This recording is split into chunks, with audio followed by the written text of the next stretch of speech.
Hey everyone, it's Lauren Alvin with Add Up Dog and Puppy Training. I want to talk about place. Place is a targeted downstay. It's a duration stationing behavior.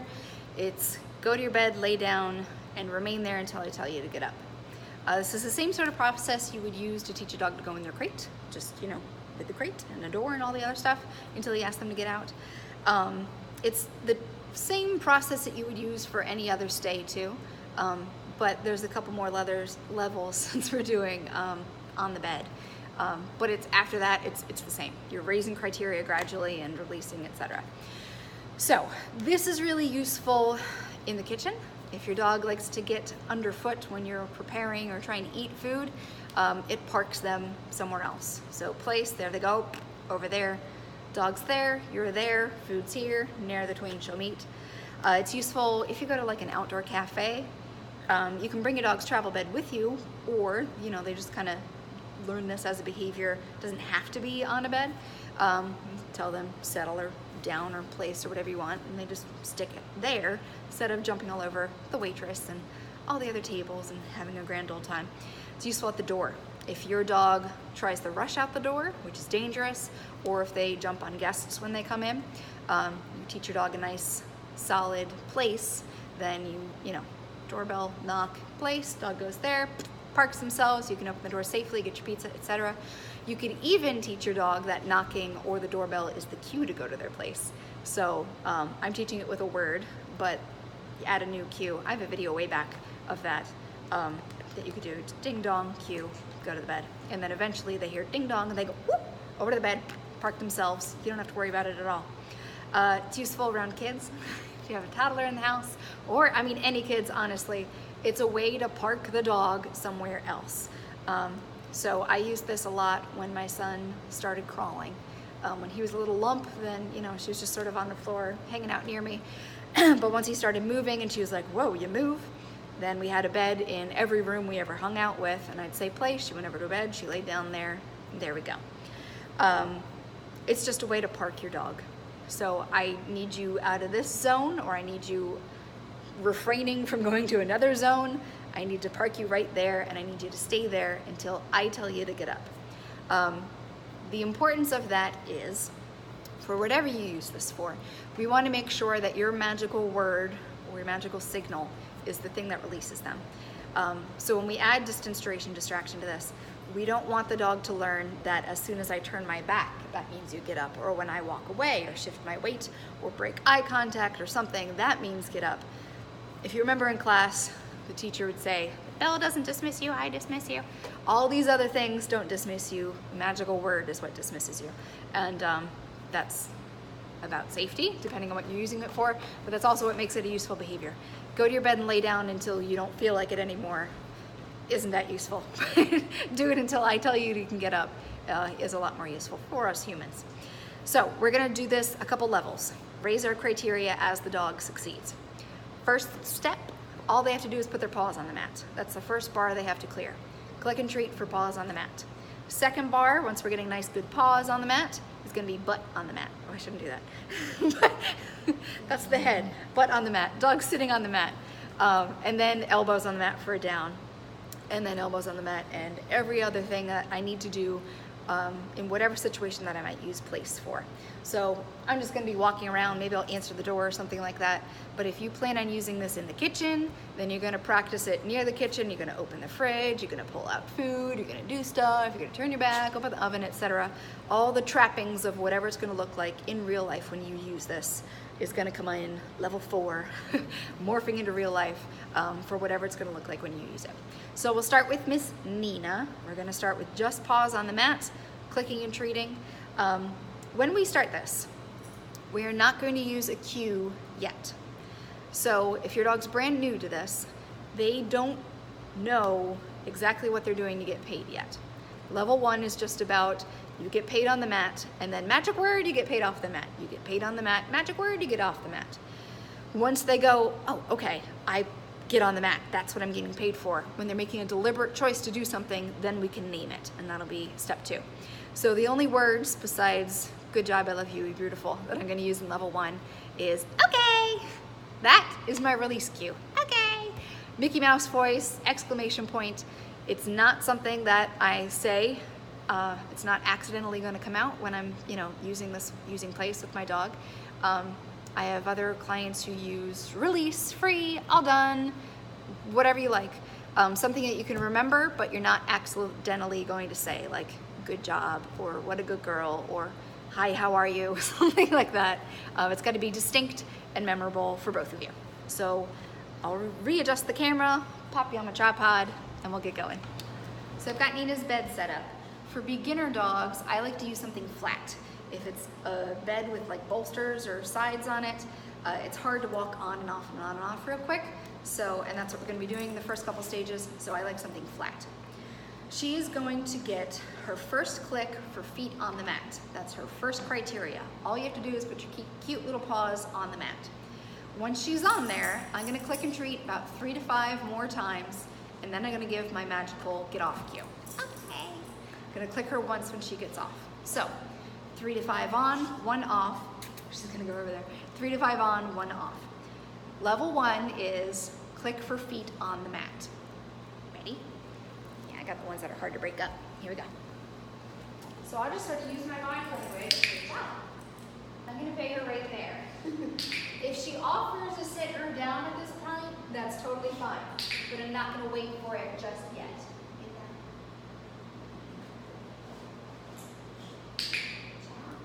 All right, after about 3 to 5 clicks, I'm gonna give my word, okay, and then move to invite her. I wanna make sure my magic word comes first and then I move. Because the bell doesn't release you, I release you. So it's not me moving that invites you to get up, it's my sound. Let's give another go.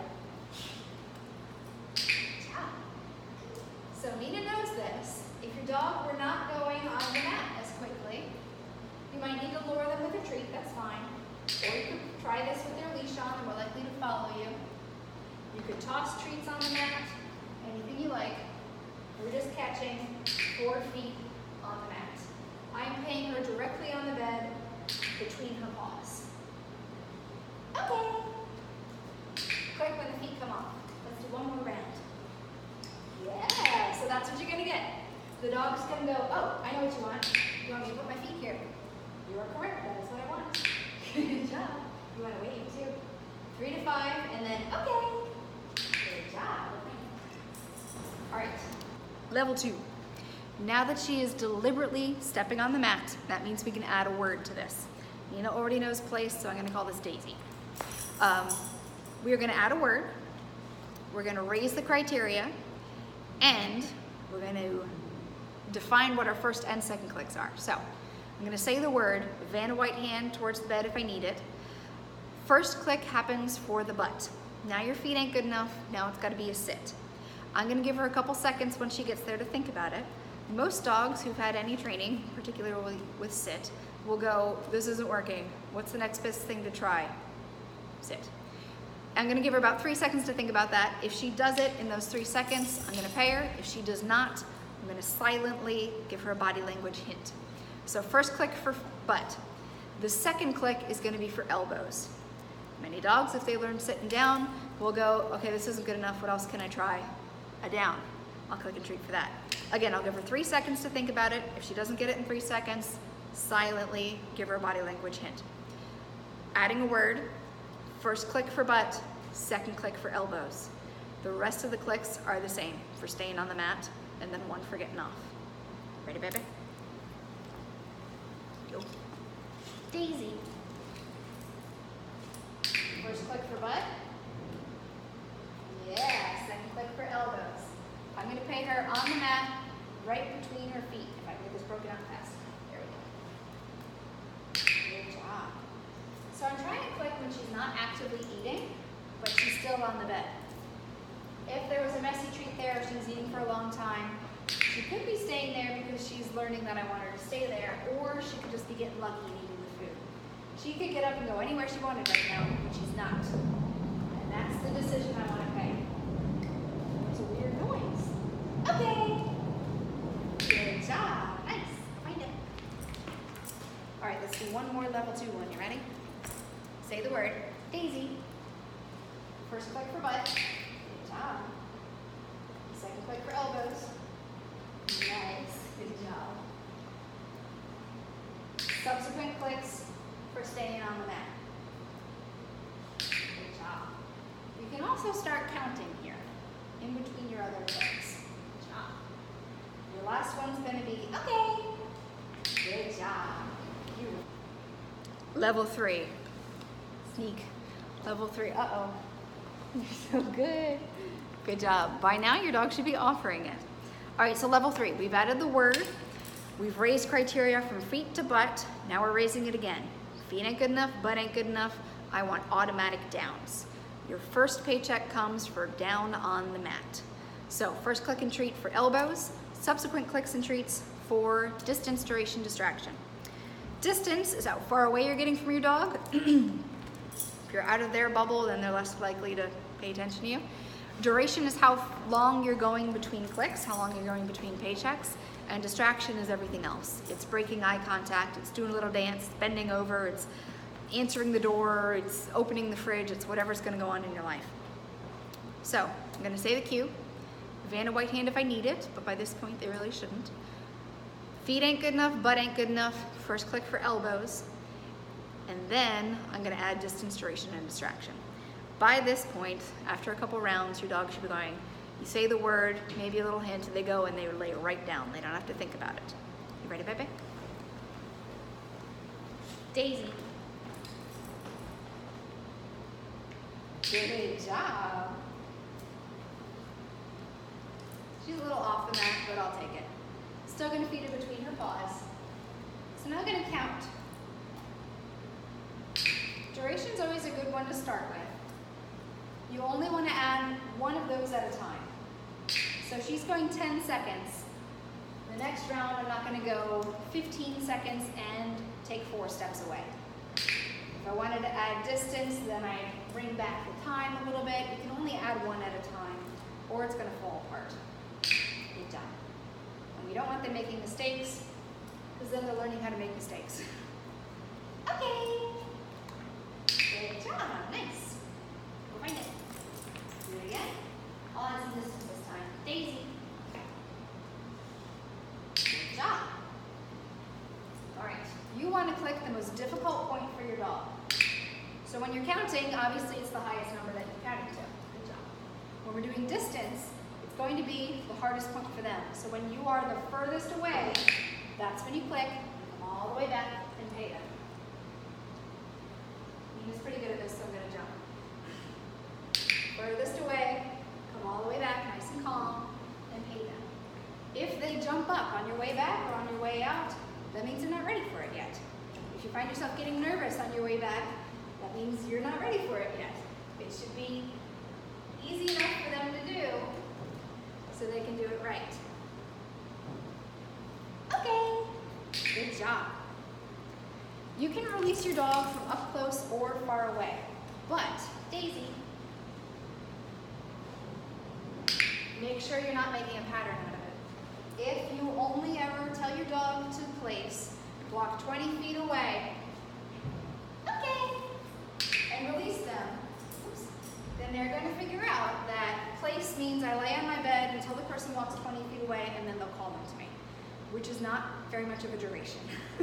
So, the bell doesn't dismiss you, I dismiss you. Me walking 20 feet away doesn't dismiss you, the okay dismisses you. So, avoid making a pattern if you can, particularly with your releases. Let's try again. Thank you. Daisy. Let's do some distraction this time. Thank you. First click for the elbows. So I'm gonna look at the ceiling, do a little dance. Good job. I'm gonna walk to the door. Again, I'm skipping ahead because Nina's experienced at this.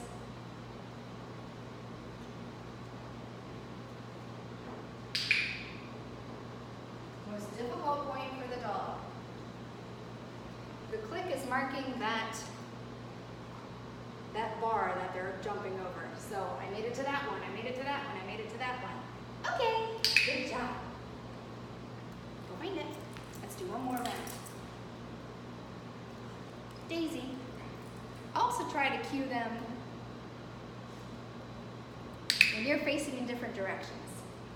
So you don't always have to be standing near it or pointing at it or anything. You can ask them to place when you're restraining a toddler, or your arms are full of groceries, or you're trying to answer the pizza delivery man, or whatever it is.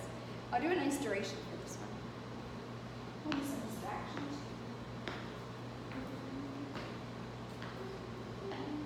The intermediate classes, we have, this is the advanced pedicate. We do a nice long place, and all the other owners go around and say hi, or they're switching, you know, one dog's person goes to say hi to the other person. So, yeah, some good distractions there.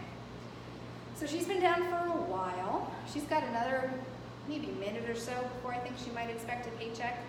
If we were doing settle, like at a restaurant, then she'd be there even longer, which is totally fine. But you have to build it up from what they're capable of to what you actually want them to be able to do. Okay.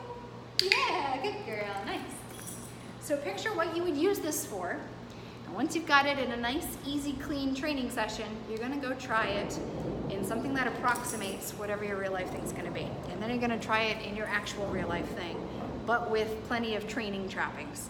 And then you just pull away the set dressings of training, so it's just real life, and there you go. If your dog pops up, it means you're asking for too much too soon. Some dogs, Nina could go, you know, maybe 8 or 10 repetitions before being released, depending on what's in the environment. Some dogs find laying still really difficult. It's totally fine. Some dogs need to be released really often. They might have like 2.5 repetitions of staying on the mat in their system. That's fine. Build it up. If you have to do place, click and treat, okay, a couple times, then build up, place, click and treat, okay, build it up to a longer one, totally fine. You want them getting it right. You don't want them making mistakes. So I hope that helps. Give it a try with your dog. We teach this in our beginner good manners class. It's quite useful. We use it a lot in the advanced pedicate and Zany to Zen. Don't think we do it in loose leash walking because we're mostly just walking in that one. Let me know if you have any questions or requests. Take care. Bye-bye.